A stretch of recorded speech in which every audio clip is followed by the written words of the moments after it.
Today in SERDNA Talks, we're going to talk about those home renovations or improvements that are made without the city permit, which is crazy. A home that has been built or altered without the required permits is considered, guess what, unpermitted work. And every single city and town has its own building codes. So what might require a permit in one place may not in another.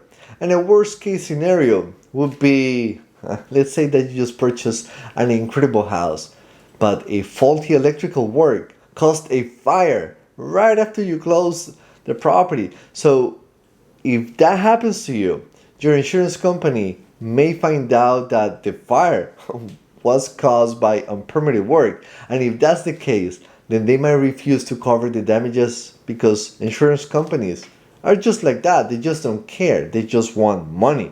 And they might deny the claim. If a person gets hurt, let's say that you just built a deck right next to your awesome pool, but you built the deck without a permit because do you really need permits for a deck?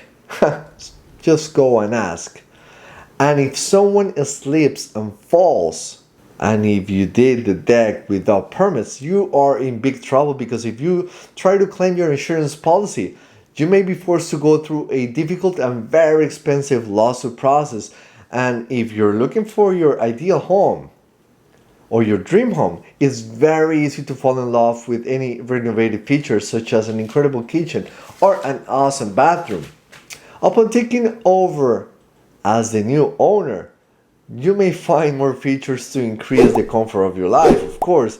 And when those enticing improvements turn out to be unpermitted work, they could easily, very easily, turn into costly nightmares.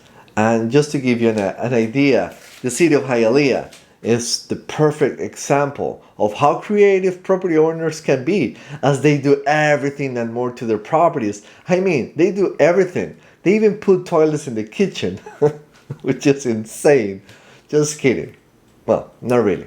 In the past, you could check the property disclosure statement of the seller and see everything done to the property by its current owners while they own it, of course, including anything that was done with or without a permit. The property disclosure document is no longer mandatory, which is great for reducing paperwork, as well as the fact that that piece of document is completely useless. And that's one of the reasons why we always hire the best property inspectors to check the entire property, both inside and outside. Also, you can get further information by contacting the local building department or by visiting the local building department to find out if the owners pull permits or not. You just have to go and do it. It is very important to get permits for any home improvements that requires them, especially if it involves electrical, plumbing, or structural work.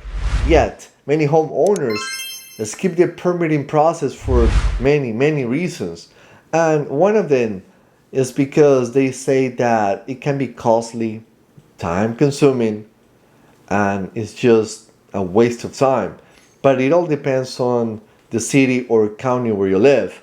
And there's also way too many fees, and those could add up to hundreds and hundreds or thousands of dollars. And even when you think you'll never sell your property, unpermitted work is very appealing. And they want to keep their assessed real estate value very low. And this way, they can save a lot of money on property taxes. Because if you just add one room to your house without permit, then your house is a 3-bedroom, even if you have 4. If you purchase your house tomorrow, and if in 2023 the city inspectors in your area finds out that your home has unpermitted renovations, you will be responsible for obtaining retroactive permits for the already completed projects. Also, more than likely, you will have to demolish everything and do it again. And you will have to pay taxes because your property has increased in value. And you might be better off bringing in a repair contractor for an assessment of the existing work, and they can estimate the cost of bringing it up to code and also give you an idea of how much is already built in accordance to current codes, which is very, very important. The best property inspectors will be able to point out any red flags that should be addressed immediately, and they will also build a cost estimate for bringing your property up to code and provide you with an estimate for how much has already been built. So if the property inspector wishes to verify that permits have been pulled or not, he or she can do that just by reaching out to the city. And the good news is that the seller will have to obtain all required building permits if you have not signed the purchase agreement yet, saying otherwise. It is very important to remember that obtaining the permits could take weeks or even months, which in turn could delay the closing or even cause the sale to be put off. The best thing is to have an attorney write a clause in the contract so that the seller will have to obtain any necessary permits and even resolve any code violations before closing. And you might be able to negotiate a deal if the seller is not willing, unable, or interested in fixing the problem. It may apply that they sell the property as is, which means that they're selling the property in its current state and will not be responsible for any work done without permits. So if you have questions, remember to subscribe to SERDNA Talks and to share all my videos with your friends and family. I have to go. See you soon. Ciao.